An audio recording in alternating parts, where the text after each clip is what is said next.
20 के अंदर भाई कम से कम 60, 70, 80 क्वेश्चंस का पूरा लेखा जोखा होता है। जो विद्यार्थी इन क्लास को रेगुलर सीरियसली देखेगा भाई उसके बहुत सारी जीके में हेल्प मिल जाएगी। अपने सरकारी नौकरी के सपने को पूरा कीजिए प्यारे बच्चों। कुछ इस टाइप के क्वेश्चन है ना दिल्ली पुलिस के अंदर एसएससी पूछा करती है। भारत के पहले वायसराय भी रहे। 58 की क्रांति के समय में वर्ल्ड की सबसे ऊंची मूर्ति का नाम है स्टेचू ऑफ यूनिटी। राष्ट्रीय एकता दिवस किसकी याद में मनाया जाता है भाई? सरदार वल्लभ भाई पटेल की याद। डेज इंपॉर्टेंट है, एग्जाम के पॉइंट ऑफ व्यू से पढ़ के जाएं। भारत रत्न से सम्मानित होने वाले ये शख्स एमएस स्वामीनाथन भारत में हरित क्रांति के जनक कहलाते हैं। ये इंपॉर्टेंट पर्सन है। मैं इस पे 3 स्टार लगा रहा हूँ। परीक्षा की दृष्टि से ये सेम क्वेश्चन आ गया तो बस ये बच्चा भूल सके। बलवंत राय मेहता जो है प्यारे बच्चों, इनके बारे में सबसे बड़ी बात, इन्हें लोकतांत्रिक विकेंद्रीकरण का जनक कहते हैं। अलग अलग प्रकार के ऑपरेशन बर्मा, ऑपरेशन सिंदूर, ऑपरेशन कगार, ये सब पढ़ के जाने आप लोगों को। जय हिंद दोस्तों, स्वागत है एक बार फिर से आप सभी का ज्ञान विहार के इस डिजिटल प्रांगण में।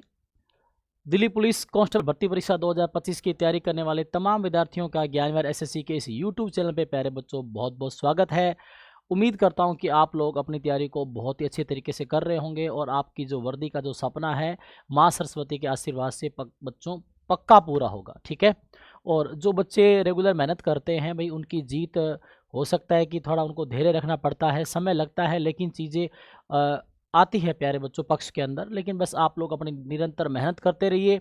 समय कम बचा है, 1 महीने से भी कम का समय है हमारे पास, और डेली मॉक टेस्ट लगाइए भाई। एक दिन के अंदर 2, 3, 4, 5 जितने लगा सकते हो उतने लगाइए और अपने सरकारी नौकरी के सपने को पूरा कीजिए प्यारे बच्चों। तो इसी क्रम में प्यारे बच्चों आज हमारी जो क्लास होने वाली है वो 3 नंबर की क्लास है।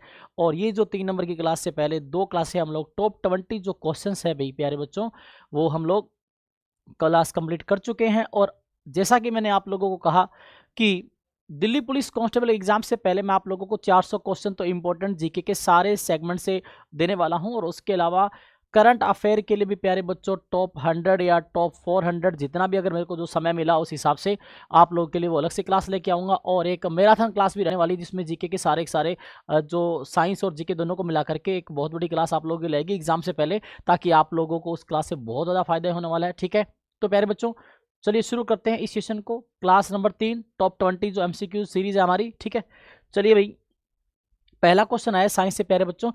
कुछ इस टाइप के क्वेश्चन है ना दिल्ली पुलिस के अंदर एसएससी पूछा करती है भी कि कौन सा जो संघ है, अलग अलग जो ग्रुप होते हैं भी। ठीक है, तो यहाँ पे एक ग्रुप पूछा गया है संघ जिसका नाम है एनेलिडा। एनेलिडा का उदाहरण आप लोगों से पूछ रहा है कि कौन सा है। तो प्यारे बच्चों ये अलग अलग गोल कर्मी, अंकुश कर्मी एंड ये फाइलेरिया जो कर्मी है, ठीक है, यहाँ पूछ रहा है कि भाई इनमें से कौन सा एनेलिडा ग्रुप का है। तो प्यारे बच्चों एनेलिडा ग्रुप का जो इसमें से उदाहरण है वो है केंचुआ। ठीक है, फाइलेरिया और हाथी पांव, ये बड़ा एग्जाम में बार बार पूछा जाता है कि हाथी पांव, ठीक है, फाइलेरिया कर्मी नामक जो परजीवी है उसकी वजह से होता है।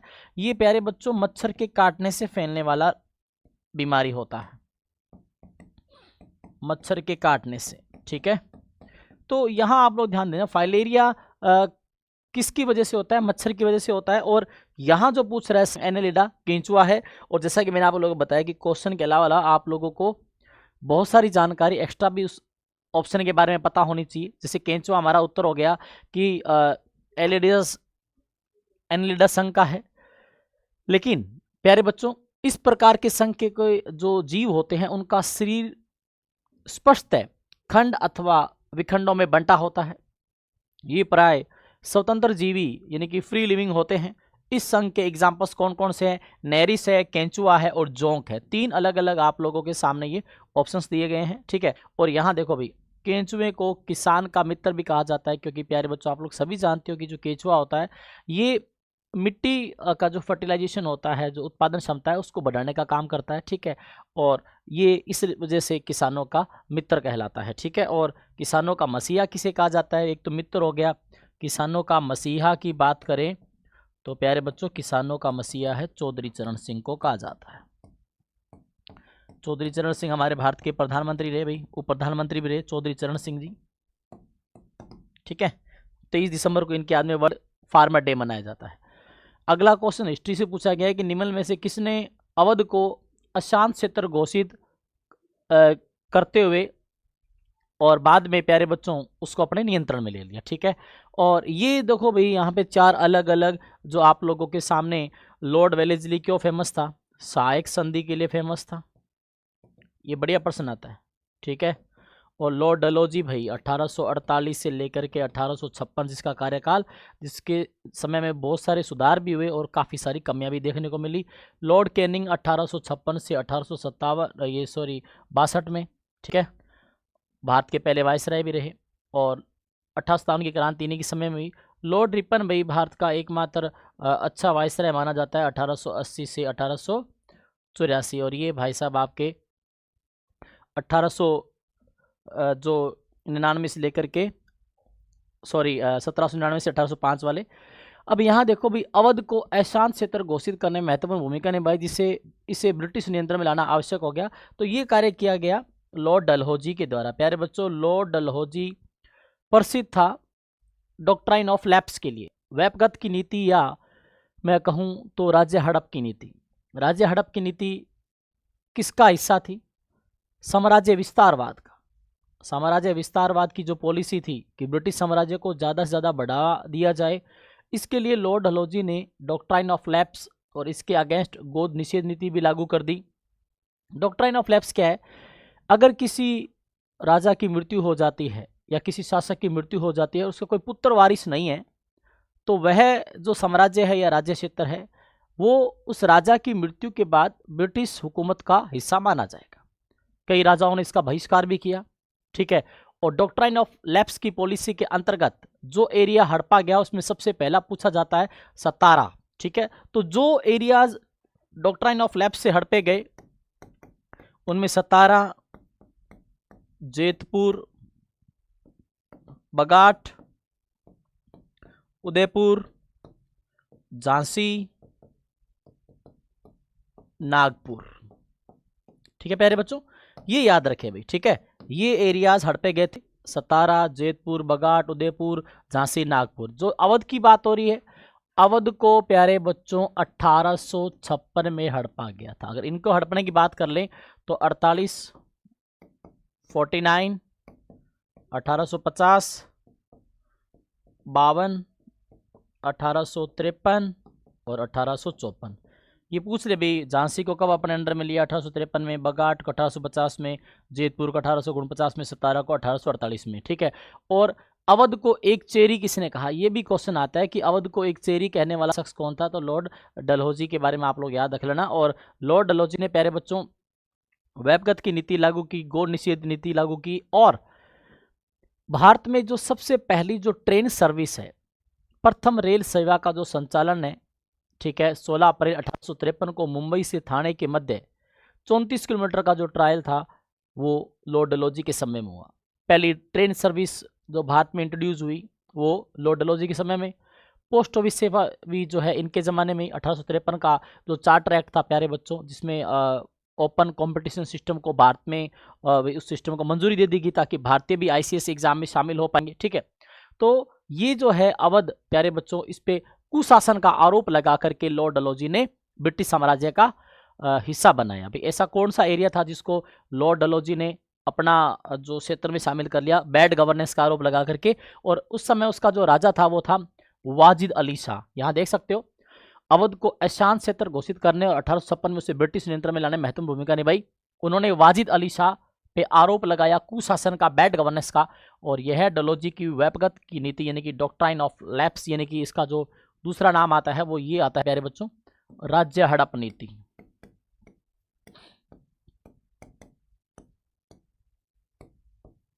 ठीक है।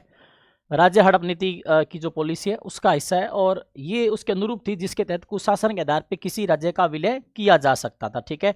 कैनिंग के शासनकाल में भारत में वर्ष 1857 की महत्वपूर्ण क्रांति हुई थी, ठीक है भाई। तो ये अलग अलग जो भारत के जो वायसराय है मॉडर्न हिस्ट्री के अंतर्गत, इनके समय में क्या क्या चीज़ें हुई, हर एक बालक को जो तैयारी कर रहा है ना उसको प्यारे बच्चों गहराई से अध्ययन करना ही पड़ेगा। आप लोगों को कुछ भी पूछा जा सकता है भाई कि लोकल गवर्नेंस किसके ज़माने में आया? लॉर्ड रिपन के ज़माने में आया। फर्स्ट फैक्ट्री एक्ट किसके ज़माने में आया? लॉर्ड रिपन के ज़माने में आया। सेकंड फैक्ट्री एक्ट किसके ज़माने में आया? लॉर्ड लैंसडाउन के ज़माने में आया। तो ऐसे बहुत सारे क्वेश्चन रहते हैं जो आप लोगों को पढ़ने हैं, ठीक है। हाँ, अगला क्वेश्चन आया है statue of unity. Statue of unity किस नदी के तट पे है भाई? प्यारे बच्चों अब देखो, ज़्यादातर स्टेचू ऑफ यूनिटी से बहुत सारे क्वेश्चन बनते हैं। 31 अक्टूबर 2018 को दोपहर को 3:30 बजे इसका उद्घाटन किया गया। बारस के दिन। खैर इतना डीप में एसएससी नहीं पूछेगी, लेकिन ये जो स्टेचू ऑफ यूनिटी है ना, सबसे पहले तो आप लोगों को ये याद रखना है, स्टेचू ऑफ यूनिटी उद्घाटन कब हुआ? 31 अक्टूबर 2018 को। ठीक है, काम जो नींव रखी गई वो 31 अक्टूबर ही था 2013 में। किसकी याद में है ये? सरदार वल्लभ भाई पटेल की याद में। ठीक है, in the memory of Sardar Vallabh भाई पटेल। ठीक है प्यारे बच्चों, नर्मदा नदी के किनारे है ये केवड़िया गांव। कौन सा गांव? केवड़िया गांव। डिस्ट्रिक्ट कौन सा? नर्मदा डिस्ट्रिक्ट। नदी कौन सी? नर्मदा। राज्य कौन सा? गुजरात। ऊंचाई कितनी है? 182 मीटर। फीट में पूछ ले 597 फीट। आधार सहित ऊंचाई पूछ ले, ये बढ़िया प्रश्न है। आधार मतलब जो नींव है, बेस है, इंक्लूडिंग बेस अगर हाइट पूछे तो आप लोगों को जवाब देना 240 मीटर। किसकी याद में? सरदार वल्लभ भाई पटेल जिन्हें भारत के एकीकरण का जनक कहा जाता है, the father of integration of India, और इन्हें आयरन मैन ऑफ इंडिया कहा जाता है, भारत का लौह पुरुष कहा जाता है भाई। ठीक है प्यारे बच्चों, ये चीज़ आप लोगों को पता होनी चाहिए। ठीक है, तो अगर हम बात करें भाई, भारत का लौह पुरुष कहा जाता है, आयरन मैन ऑफ इंडिया कहा जाता है। वर्ल्ड की सबसे ऊंची मूर्ति का नाम है स्टेचू ऑफ यूनिटी। वर्ल्ड की सबसे ऊंची मूर्ति का नाम है स्टेचू ऑफ यूनिटी प्यारे बच्चों। और ये जो यूनिटी का जो है संदेश 31 अक्टूबर को डे मनाया जाता है, नेशनल यूनिटी डे, राष्ट्रीय एकता दिवस। राष्ट्रीय एकता दिवस किसकी याद में मनाया जाता है भाई? सरदार वल्लभ भाई पटेल की याद में। और 31 अक्टूबर को एक चीज़ और भी होती है भाई, 31 अक्टूबर 1984 को सुबह 9:35 पे इंदिरा गांधी के बॉडीगार्ड सतवंत सिंह और बेंस सिंह ने ताबड़तोड़ 33 राउंड फायर करके इंदिरा गांधी की हत्या कर दी थी। ठीक है, तो ये 31 अक्टूबर को इंदिरा गांधी की पुण्यतिथि भी आती है और सरदार वल्लभ भाई पटेल का ये जो जन्मदिन है। ठीक है, यहाँ आप देख सकते हो वर्ल्ड के टॉलेस्ट जो स्टैचू है, ठीक है, ये आप देख सकते हो वर्ल्ड के टॉलेस्ट जो स्टैचू है। ठीक है, ये आप लोगों को याद रखना है। यहाँ ये स्पेलिंग भी टी जोड़ देना, स्टैचू की STATUE। ठीक है, तो यहाँ थोड़ा ध्यान दीजिएगा। स्टैचू ऑफ यूनिटी दुनिया की सबसे ऊंची मूर्ति है, इसकी ऊंचाई 182 मीटर है और यह प्रतिमा सरदार सरोवर बांध के पास है। इसे मशहूर भारतीय मूर्तिकार रामजी सुतार ने डिज़ाइन किया है। स्टैचू ऑफ यूनिटी जो है साधु बेट द्वीप पर स्थित है। ये देखो, एक तो ये बढ़िया प्रश्न बन गया यहाँ से, कौन से द्वीप पे है? साधु बेट। डिज़ाइनर कौन है? रामजी सुतार। ठीक है, तो उसके अलावा प्यारे बच्चों जोसेफ मेना इसके वो प्यारे बच्चों जो आर्किटेक्चर है वो भी याद रख लेना। ठीक है, वास्तुकार मूर्तिकार दोनों अलग अलग है। कौन सी कंपनी ने बनाया है? L&T ने बनाया है। ठीक है, लॉर्सन एंड टर्बो कंपनी ने बनाया है। यह प्रतिमा भारत के लौह पुरुष सरदार वल्लभ भाई पटेल को समर्पित है। ठीक है, इससे पहले आप ये देखो भाई, एक नंबर पे कौन सी है? एक नंबर पे स्टेचू ऑफ यूनिटी और 182 मीटर की। इसके बाद है 128 metre spring temple of Buddha, China के अंदर है 2 नंबर पे। 108 मीटर की 3 नंबर पे चाइना पे है। ठीक है, वो भी ये ग्वाइन जो नानसान की है, ये भी गौतम बुद्धा जी की संबंधित है। और ये देखो स्टेचू ऑफ लिबर्टी US के अंदर है, 93 मीटर की, 4 नंबर पे है।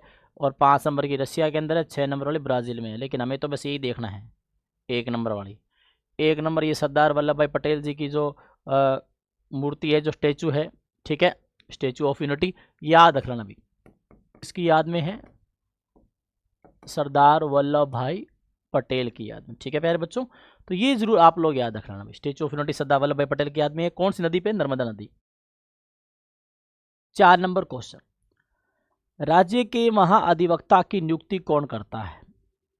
कि जो अपॉइंटमेंट है स्टेट एडवोकेट जनरल का, किसके द्वारा किया जाता है? राज्य महाधिवक्ता को क्या बोलते हैं प्यारे बच्चों? State advocate general. राज्य महाधिवक्ता होता कौन है? राज्य सरकार का प्रथम विधि अधिकारी।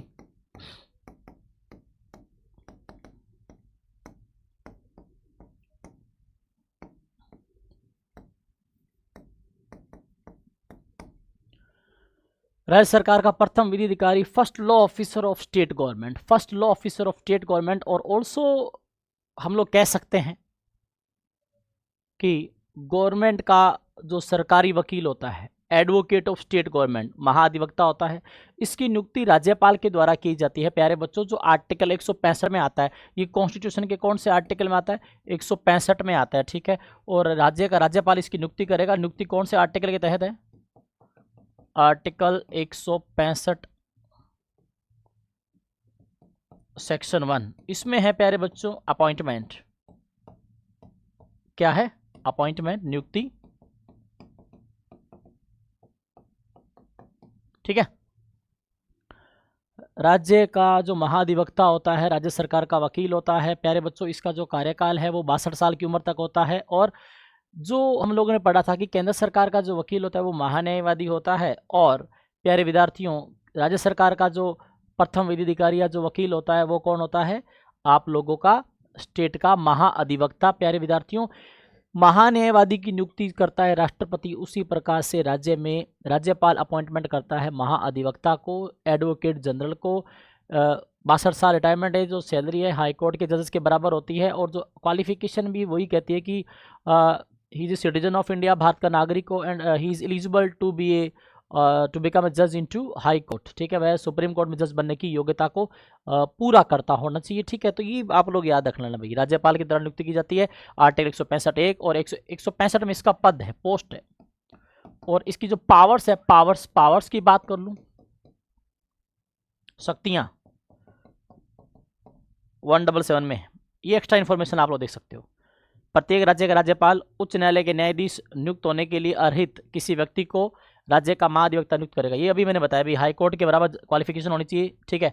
और अनुच्छेद 170 में मंत्रियों और राज्यों के महाधिवक्ता को विधानसभा में बोलने, कार्यवाही में हिस्सा लेने का अधिकार है। तो पावर्स की जो मैंने बात की, पावर्स और राइट्स ऑफ एडवोकेट जनरल, ठीक है। राज्य विधानमंडल का सदस्य नहीं होता। राज्य विधानमंडल या विधानसभा में वो भाषण देने का, बोलने का अधिकार रखता है, लेकिन वह किसी प्रकार का वोट नहीं दे सकता, ठीक है। ना वो ऑर्डिनरी वोट दे सकता है, ना ही वो डिसीजनल वोट दे सकता है, ठीक है। निर्णायक वोट देने का अधिकार भी नहीं है, और दोनों प्रकार के वोट वो नहीं दे सकता प्यारे बच्चों। तो ये आप लोगों को याद रखना है, ठीक है। अगला क्वेश्चन, निम्न में से किस दिन वर्ल्ड कंप्यूटर लिटरेसी डे मनाया जाता है? प्यारे बच्चों, डेज का तो मैं आपको बता ही रहा हूँ भाई, डेज बहुत ज़्यादा इंपॉर्टेंट है। डेज इंपॉर्टेंट है, एग्जाम के पॉइंट ऑफ व्यू से पढ़ के जाएं, ठीक है। प्लस उनकी जो थीम है वो भी पढ़ के जाएं।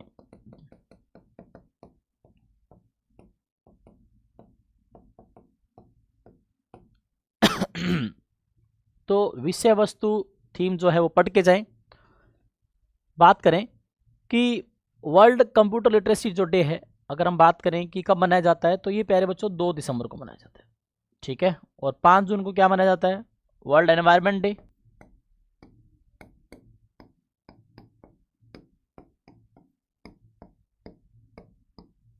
वर्ल्ड एनवायरनमेंट डे, ठीक है। कब मनाया जाता है ये वर्ल्ड एनवायरनमेंट डे?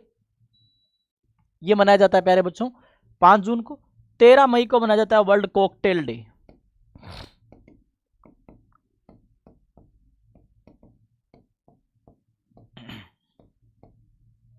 और 30 सितंबर को मनाया जाता है अंतर्राष्ट्रीय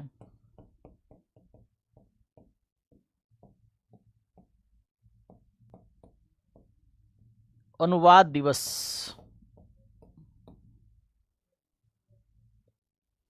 अंतर्राष्ट्रीय अनुवाद दिवस। तो आप सभी प्यारे बच्चों को ये चीज़ याद रखनी है, अंतर्राष्ट्रीय अनुवाद दिवस कब मनाया जाता है, वर्ल्ड कॉकटेल डे कब मनाया जाता है, वर्ल्ड पर्यावरण दिवस कब मनाया जाता है। ये चारों डेज आप लोगों को मैंने बता दिए हैं। दिसंबर वाला ये जरूर याद रखना भी, 2 दिसंबर को वर्ल्ड कंप्यूटर साक्षरता दिवस मनाया जाता है प्यारे बच्चों। इस दिवस का उद्देश्य क्या है? कंप्यूटर के महत्व का प्रचार प्रसार करना, ठीक है। और आपके दिल्ली पुलिस में वैसे भी 10 क्वेश्चन कंप्यूटर के आने वाले हैं, 10 क्वेश्चन भी अच्छे से पढ़ के जाएं, ठीक है। और 30 सितंबर को संयुक्त राष्ट्र सभा द्वारा प्रत्येक वर्ष इंटरनेशनल अनुवाद दिवस मनाया जाता है। तो ये 30 सितंबर का मैंने आप लोगों को बता दिया, ठीक है। अब इनमें से कौन सा एक कृषि वैज्ञानिक है जिन्होंने भारत में हरित क्रांति लाने में महत्वपूर्ण भूमिका निभाई? हरित क्रांति का जनक भाई एम एस स्वामीनाथन को कहा जाता है, स्वामीनाथन को, ठीक है। स्वामीनाथन ने प्यारे बच्चों, इनका देखो भाई यहाँ पे पूरा नाम देखने को मिलेगा, मोहन कुंबू संभव शिवन स्वामीनाथन पूरा नाम है। ये एस, आप लोगों ने अभी तक यही सुना होगा, ठीक है। पूरा नाम आज आप देख सकते हो। और 2024 में प्यारे बच्चों इनको भारत का सबसे बड़ा नागरिक पुरस्कार भारत रत्न से सम्मानित किया गया। भारत रत्न से सम्मानित होने वाले ये शख्स एम.एस. स्वामीनाथन भारत में हरित क्रांति के जनक कहलाते हैं। प्यारे बच्चों बात करें इससे संबंधित अन्य तथ्यों में, भारत में हरित क्रांति लाने वाले कृषि वैज्ञानिक थे। उन्होंने भारत में गेहूं और चावल की जो उच्च उपज देने वाली जो किस्में हैं उनको पेश करने और विकसित करने में महत्वपूर्ण भूमिका निभाई थी, ठीक है। गेहूं और चावल सबसे पहले ये वर्ड याद रखना इन दो के लिए शुरुआत में, ठीक है, जिसने देश में जो फूड प्रोडक्शन है उसमें देश को आत्मनिर्भर बनाने में बड़ा योगदान दिया।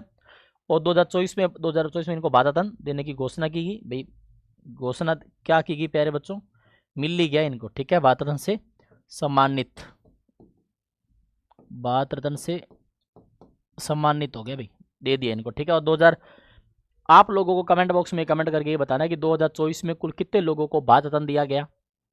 एक नाम आप लोगों के सामने है, ठीक है, बाकी नाम आप लोगों को बताने हैं, ठीक है। कमेंट बॉक्स में टोटल कितने लोगों को दिया गया 2024 में और उन सबके नाम बताने हैं, ठीक है भाई। चलते हैं अगले क्वेश्चन की ओर। अगला क्वेश्चन है प्यारे बच्चों कि जो दूध वाला होता है वो ताजे दूध में बहुत कम मात्रा में बेकिंग सोडा क्यों मिलाता है। ये प्यारे बच्चों बेकिंग सोडा जिसे खाने का सोडा कहा जाता है, ठीक है। और बात करें ये क्यों मिलाया जाता है, दूध वाला जो मिलाता है दूध के अंदर, तो देखो पीएच मतलब पावर ऑफ हाइड्रोजन, 6 से घटाकर थोड़ा सारीय करने के लिए या 6 से बढ़ाकर थोड़ा सारीय करने के लिए या फिर अम्लीय करने के लिए घटा करके 6 से वैल्यू कम। अब जो स्टैंडर्ड वैल्यू वो 6 है, यहाँ देख सकते हो ताजे दूध का पीएच 6 लंबे समय तक 6 पर बनाए रखने के लिए, ठीक है। ताजे दूध का पावर ऑफ हाइड्रोजन 6 से बढ़ाकर थोड़ा सारीय करने के लिए, तो भाई दूध की जो गुण होता है उसमें बेकिंग सोडा मिला जाता है उसको सारीय करने के लिए, तो ऑप्शन सी हो जाएगा। ये इंपॉर्टेंट प्रश्न है भाई, मैं इस पर 3 स्टार लगा रहा हूँ, परीक्षा की दृष्टि से ये सेम क्वेश्चन आ गया तो बस ये बच्चा भूल सकता है क्योंकि बार बार ताज़ा दूध लिखा पड़ा है भाई, ठीक है, लेकिन यहाँ पे सारीय बढ़ाकर ये जरूर याद रखना, ठीक है। ये देख सकते हो ताजे दूध का पीएच 6 से बढ़ाकर थोड़ा सारीय करने के लिए। बाकी इन्फॉर्मेशन देखो भाई जो बड़ी चीज़ है, ठीक है, यहाँ देखिएगा बेकिंग सोडा जिसे मैंने आपको कहा भी जो खाने का सोडा भी बोलते हैं, ये रहा बेकिंग सोडा को खाने का सोडा बोलते हैं। रासायनिक सूत्र देखो NaHCO3, इसका रासायनिक नाम सोडियम बाइकार्बोनेट और सोडियम हाइड्रोजन कार्बोनेट भी है। ये इंपॉर्टेंट है परीक्षा की दृष्टि से, ये जो एक्स्ट्रा इन्फॉर्मेशन आप लोगों के लाते हैं एग्जाम में बहुत काम आता है, ठीक है। और इसका उपयोग बेकरी में किया जाता है और इसका उपयोग पेट की अम्लता को दूर करने में भी किया जाता है। दूध वाला ताज़े दूध में बहुत कम मात्रा में बेकिंग सोडा इसलिए मिलाता है ताकि दूध को खट्टा होने और फटने से बचाया जा सके। और दूध थोड़ा अम्लीय होता है जब जो थोड़ा अम्लीय कब होता है जब पावर ऑफ हाइड्रोजन लगभग 6 होता है और बैक्टीरिया के कारण समय के साथ लैक्टिक एसिड बनता है और जिससे वह खट्टा हो जाता है। और बेकिंग सोडा मिलाने से दूध का पीएच का जो थोड़ा सारीय, ठीक है, एल्कलीन हो जाता है जो लैक्टिक एसिड बनने की प्रक्रिया को धीमा कर देता है और दूध को ज़्यादा समय तक ताज़ा बनाए रखता है। तो प्यारे बच्चों ये जो बोर्ड के ऊपर इन्फॉर्मेशन दे रखी है ना, ये एग्जाम के पॉइंट ऑफ व्यू से बहुत ज़्यादा अति महत्वपूर्ण है, ठीक है। आप लोगों को इसी पे ज़्यादा ध्यान देना है, ठीक है। चलते हैं अगले क्वेश्चन की ओर। ये फिर से मॉडर्न हिस्ट्री क्वेश्चन है कि कांग्रेस ने 1929 में किस स्थान पर अपने अधिवेशन में पूर्ण स्वराज के प्रस्ताव की घोषणा की। बढ़िया प्रश्न है ये, पूर्ण स्वराज, कंप्लीट आज़ादी, ठीक है। और ये अधिवेशन था 1929 का 31 दिसंबर को, ठीक है। और हुआ क्या था प्यारे बच्चों, मैं बताना चाहूंगा आप लोगों को। कांग्रेस का लाहौर अधिवेशन और अध्यक्षता किसने की,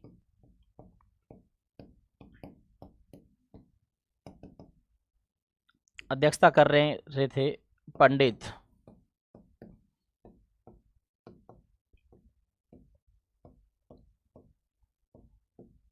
जवाहरलाल नेहरू।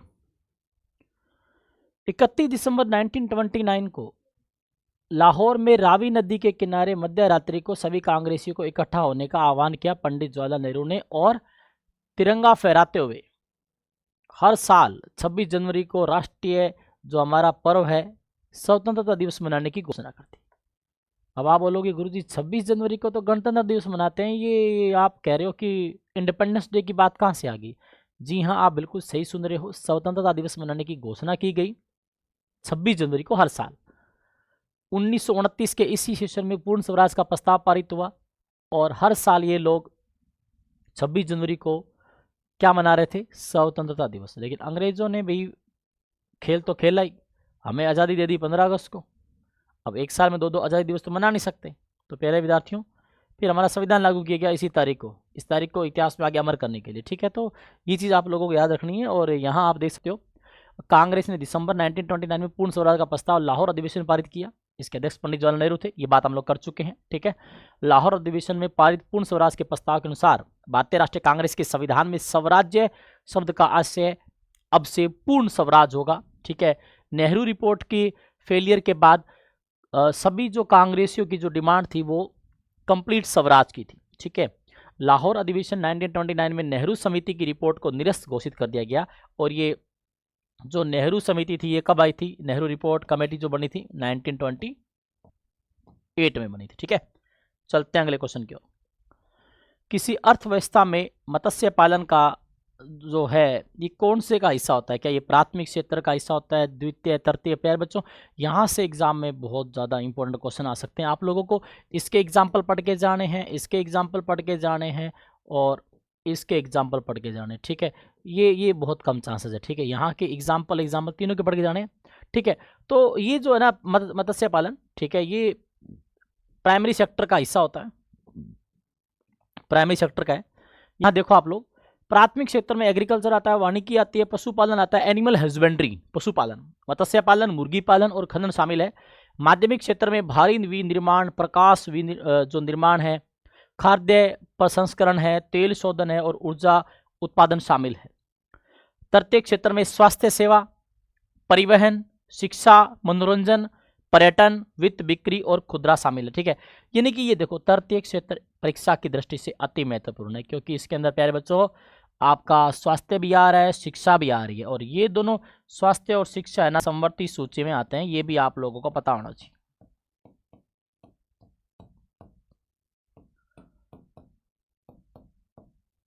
कॉन्करेंट लिस्ट कहाँ से ली गई है? ऑस्ट्रेलिया से। ठीक है, कितने विषय हैं इसके अंदर? 52 विषय हैं। ठीक है, ये बढ़िया एग्जाम्पल पढ़ के जाएंगे एग्जाम के अंदर। अगला वही नृत्य पूछ रहा है, जैसा कि मैंने आप लोगों को पहले बता दिया, नृत्य पढ़ के जाओ। ये तो फेस्टिवल पूछा है इसने। ठीक है, और ये फेस्टिवल है कौन सा?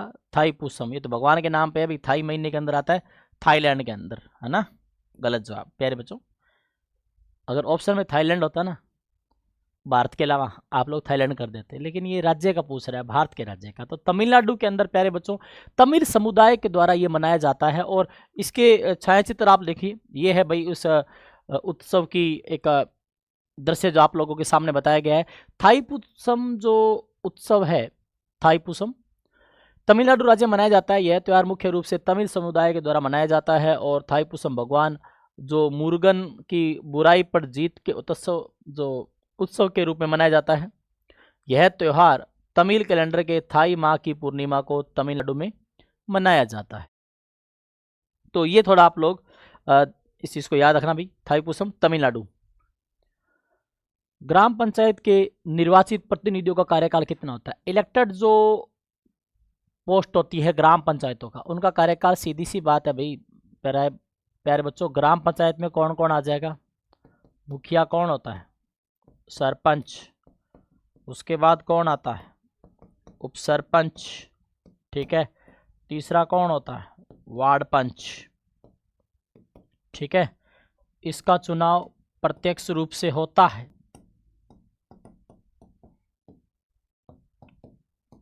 इसका चुनाव इनडायरेक्टली होता है,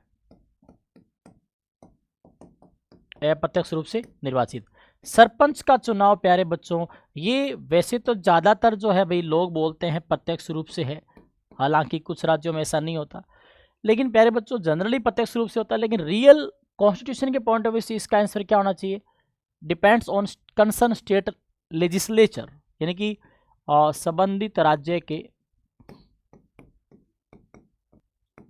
संबंधित राज्य के विधानमंडल पर आधारित है।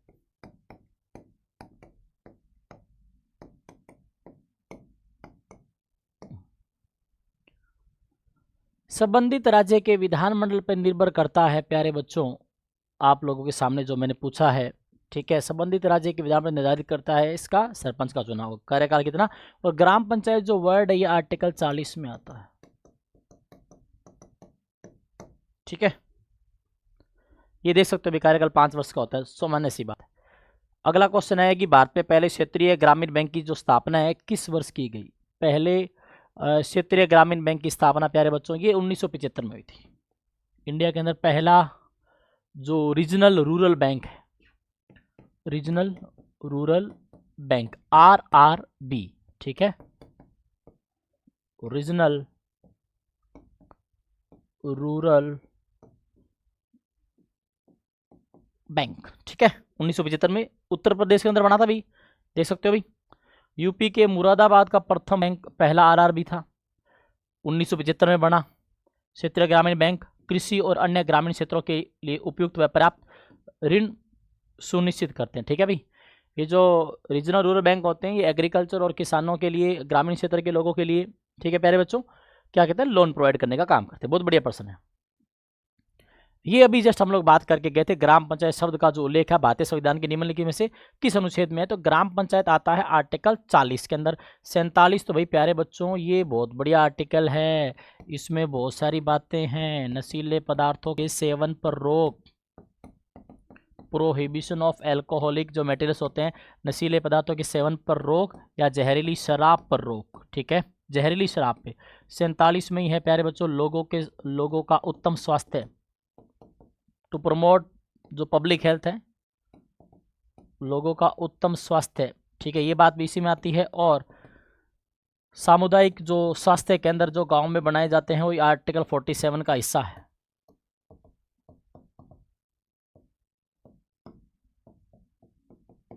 ठीक है। सामुदायिक स्वास्थ्य केंद्र, लोगों का उत्तम स्वास्थ्य और नशीले पदार्थों के सेवन पे रोक, ये सब आर्टिकल 47 में आते हैं। 49 में प्यारे बच्चों ऐतिहासिक स्मारकों का संरक्षण है,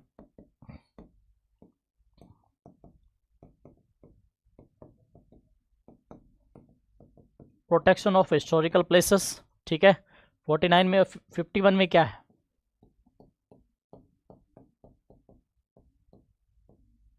अंतर्राष्ट्रीय शांति व सुरक्षा, ठीक है, और विदेश नीति,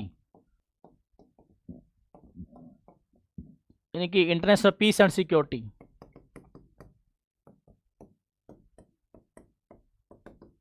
एंड ऑल्सो फॉरेन पॉलिसी, किस में आती है, 51 के अंदर, ठीक है।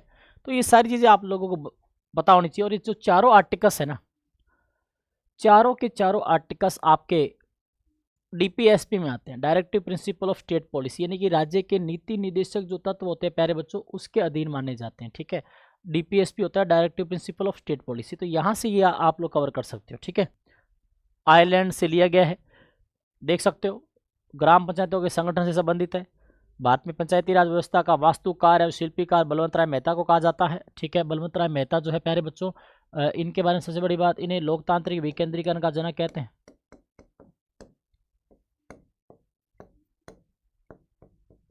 डेमोक्रेटिक डिसेंट्रलाइजेशन का फादर,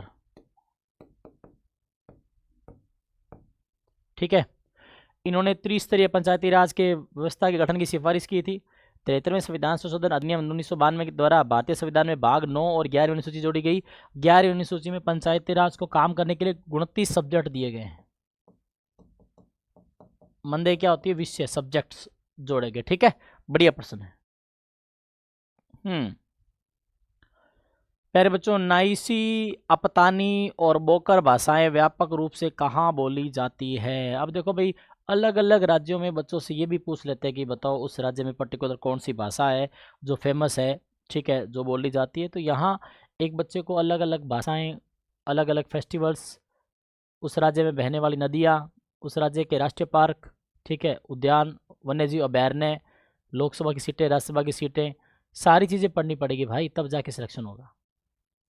अलग अलग राज्यों के नृत्य पढ़ने पड़ेंगे, नृत्यों से संबंधित जो फेमस पर्सनालिटीज़ है वो पढ़नी पड़ेगी, ठीक है। तो कहीं ना कहीं मेहनत तो बहुत ज़्यादा करनी पड़ेगी। तो यहाँ बात कर रहे हैं, देखो भाई, इस क्वेश्चन के बारे में जो प्रमुख जो ये उत्सव है प्यारे बच्चों अरुणाचल प्रदेश का, ठीक है। ये देखो न्यासी, अप्तानी और बोकार अरुणाचल प्रदेश में व्यापक रूप से बोली जाती है। न्यासी, अप्तानी और बोकार तानी बोली के अंतर्गत आते हैं, ठीक है। और प्यारे बच्चों जो एक प्रकार की तिब्बती बर्मन भाषा है, कैसी भाषा है, तिब्बती बर्मन भाषा है और अरुणाचल प्रदेश में व्यापक रूप से बोली जाती है। तो ये देखो ये तीनों जो फॉर्मेट है ना, तिब्बती बर्मन के अंतर्गत मानी जाती है, ठीक है। अरुणाचल प्रदेश में राजधानी क्या है, ईटानगर।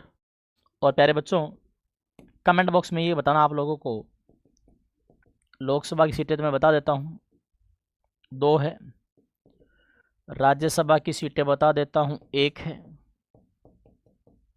और आप लोगों को कमेंट बॉक्स में विधानसभा की सीटें बतानी है, विधानसभा की सीटें कितनी है, ठीक है। कमेंट बॉक्स में जो बच्चे जब भी आप देखो, ठीक है, उस समय आप लोगों को कमेंट्स पहले नहीं देखने हैं, आप कमेंट में जाएं अपना जवाब दीजिए ताकि आपको लिखने पे भी आप लोगों को रिवीजन हो, ठीक है। तो यहाँ से बढ़ते हैं आगे। हाल ही में चर्चा में रहे ऑपरेशन कगार का संबंध किससे है। देखो भाई ये ऐसे क्वेश्चन एग्जाम में बहुत ज़्यादा है, अलग अलग प्रकार के ऑपरेशन बर्मा, ऑपरेशन सिंदूर, ऑपरेशन कगार, ठीक है।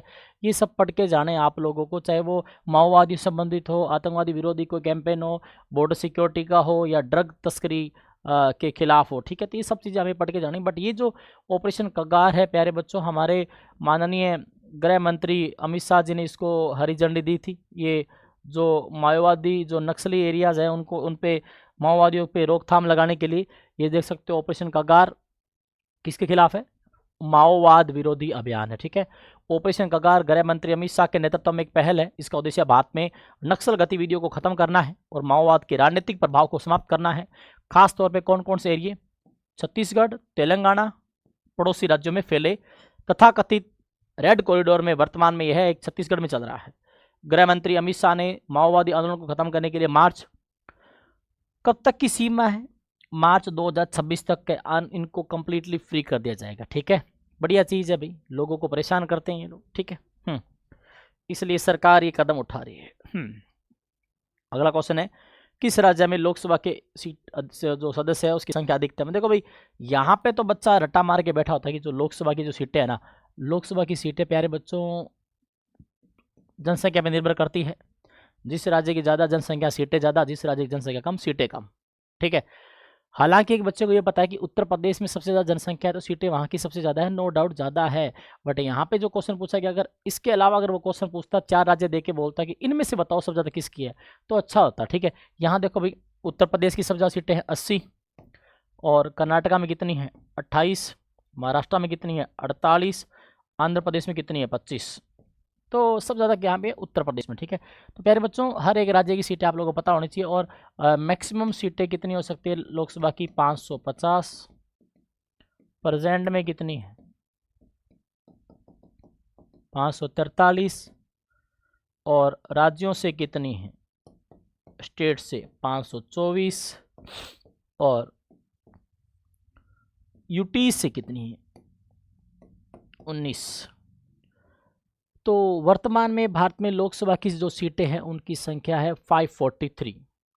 यूपी से 80, महाराष्ट्र 48, पश्चिम बंगाल 42, 40 बिहार, तमिलनाडु से 39 एंड 29 मध्य प्रदेश, 28 कर्नाटका, 26 गुजरात, 25 राजस्थान, 25 आंध्र प्रदेश, 21 उड़ीसा, 20 केरला, 17 तेलंगाना, 14 असम, 14 झारखंड, 13 पंजाब, 11 छत्तीसगढ़ एंड 10 हरियाणा, 5 उत्तराखंड, 4 हिमाचल प्रदेश, 2 गोवा, 2 अरुणाचल, मणिपुर, मेघालय 2-2, त्रिपुरा 2, मिजोरम, सिक्किम, नागालैंड 1-1, दिल्ली 7, जम्मू कश्मीर 5, दादरा नगर हवेली दमन दीव 2। इसके अलावा जो लद्दाख है, चंडीगढ़ है, पुदुचेरी है, लक्षद्वीप है, अंडमान निकोबार है, इन सब में 1-1। ये भारत के सभी 543 सीटें मैंने आपको बता दी है, ठीक है प्यारे बच्चों। तो ऐसे आप लोगों को सारी सीटें पता होनी चाहिए और ये एक्स्ट्रा इन्फॉर्मेशन है, ठीक है। 543 है, यहाँ से इतनी है, यूपी से 28 है, ये हम लिख चुके हैं, कोई बड़ी बात नहीं है। राजस्थान की तरह आंध्र प्रदेश में भी 25 सीटें बराबर है और 81 में लोकसभा का प्रावधान है, और लोकसभा को लोअर हाउस कहा जाता है, जनता का सदन कहा जाता है, आदि नामों से जाना जाता है, ठीक है फाइन। ये पॉलिटी में आप लोगों ने पढ़ा होगा। ये लो फिर से फोक डांस पूछ लिया भाई, फोक डांस पूछता ही पूछता है, पहले बताया था आप लोगों को, ठीक है। फिर से क्या पूछ लिया इसने, फोक डांस, ठीक है। तो बात करें गिद्दा जो लोक नृत्य है वो भाई गिद्दा भांगड़ा ये सब कहाँ पे है, पंजाब में है, ठीक है। बाकी राजस्थान, मध्य प्रदेश, उत्तर प्रदेश के आप लोगों को नृत्य अच्छे तरीके से पता होने चाहिए, ठीक है। ये देखो भाई महिलाएं गिद्दा कर रही है। गिद्दा पंजाब का लोक नृत्य है जो केवल महिलाओं के द्वारा किया जाता है। भांगड़ा तो भाई पुरुष करते ही हैं, ठीक है, लेकिन महिलाओं ने भी भांगड़ा सीख लिया है, ठीक है, क्योंकि मारी छोरियाँ के छोरा सु कम से आजकल सारे डांस मिक्स हो चुके हैं। जो नृत्य महिलाओं के द्वारा किया जाता है वो पुरुष भी कर लेते हैं, ठीक है। लेकिन ये जो गिद्दा है ये ज़्यादातर विवाह के अंदर देखने को मिलता है भाई पंजाबियों के अंदर। तो पंजाब का लोक नृत्य है जो केवल महिलाओं द्वारा किया जाता है। गिद्दा नृत्य को रिंग नृत्य की प्राचीन शैली से लिया गया है। पंजाब के अन्य लोकप्रिय नृत्य ये रहा भाई भांगड़ा, गिद्दा, जिंदुआ, दमाल, नकुला, लुड्डी, जूली, धनकरा, यानी कि जिसका दूसरा नाम है गतका, सम्मी, कीकली, जागो, तीजन, झूमर, जुगनी। लो भाई सारे के सारे प्रसिद्ध नृत्य आप लोगों के सामने आ चुके हैं। मेरे प्यारे बच्चों ऐसे मेहनत करनी है आप लोगों को, ठीक है। ये जो हमारी टॉप 20 जो क्लास होती है इसमें ये टॉप 20 नहीं होती। इस 20 के अंदर भाई कम से कम 60, 70, 80 क्वेश्चंस का पूरा लेखा जोखा होता है। जो विद्यार्थी इन क्लास को रेगुलर सीरियसली देखेगा भाई उसके बहुत सारी जीके में हेल्प मिल जाएगी। और जो बच्चे आप जितने भी देखते हो तो आप ज़्यादा ज़्यादा जब शेयर करोगे ना और बच्चे ज़्यादा लाइक करेंगे, उनका रिस्पॉन्स ज़्यादा आएगा, तो मैं उतनी ज़्यादा आप लोगों के लिए मेहनत करूँगा भाई। क्योंकि ऑफलाइन में मैं बहुत बिजी रहता हूँ, ठीक है। एक दिन छोड़ के ही यूट्यूब पे क्लास आ पाती है, ठीक है। तो आप लोगों के लिए जितना समय दे रहा हूँ, जितना भी ज्ञान आप लोगों के लिए, जो बच्चा पढ़ रहा है, जो कोचिंग नहीं जा रहा है, ऑनलाइन पढ़ रहा है, तो उन विद्यार्थियों को अच्छे से नोट्स बनाने हैं। और जो बच्चे सीरियस है ना भाई उन्हीं को आप लोग शेयर किया करो। जो भाई सच में आपको लगे कि यार वो भाई है उसका भला हो जाएगा, ठीक है, तो उन्हीं को शेयर किया करो। अब कई बच्चे शेयर कर लेते हैं उसके बाद पढ़ते नहीं है, तो भाई जिसको नहीं पढ़ना वो कहीं नहीं पढ़ेगा। तो इसलिए आप लोग है ना जो सीरियसली पढ़ते हैं तो उन्हीं को शेयर कीजिए, ठीक है। हाँ, अगला क्वेश्चन है भारत के मुख्य चुनाव आयुक्त कौन है भाई, ठीक है प्यारे बच्चों। यहाँ पे एक वर्ड आया सुकुमार सेन, इनके बारे में बता दूं मैं। ये भारत के प्रथम चुनाव आयुक्त थे, भारत के प्रथम। वर्तमान में कौन है? वर्तमान में ज्ञानेश कुमार जी है। कितने नंबर के हैं? 26वें हैं। चुनाव आयोग कौन से आर्टिकल में आते हैं? आर्टिकल्स भाई 324 से 329।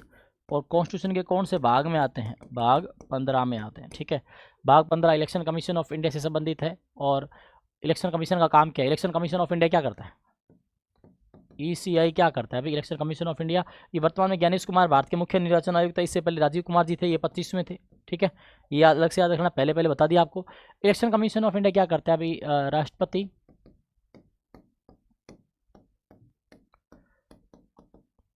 उपराष्ट्रपति, लोकसभा, राज्यसभा, विधानसभा और विधान परिषद। यानी कि president, vice president, Lok Sabha, Rajya Sabha and legislative assembly and legislative council, इनके चुनाव कराने का जिम्मा किसके हाथ में है? Election commission of India. Election commission of India प्यारे विद्यार्थियों, इन 6 के चुनाव कराने का जो जिम्मा है इन्हीं के हाथ में होता है। Election commission of India in 6 के चुनाव कराता है भारत में प्यारे बच्चों। राज्यों के चुनाव कराने के लिए राज्य निर्वाचन आयोग बने। प्रस्तावना को संविधान की राजनीतिक कुंडली के रूप में किसने वर्णित किया भाई? राजनीतिक कुंडली के रूप में प्यारे बच्चों इन्होंने कहा था कन्हैयालाल माणिक्यलाल मुंशी ने, ठीक है। और जवाहरलाल नेहरू ने क्या कहा था? जवाहरलाल नेहरू ने ब्लू प्रिंट कहा था,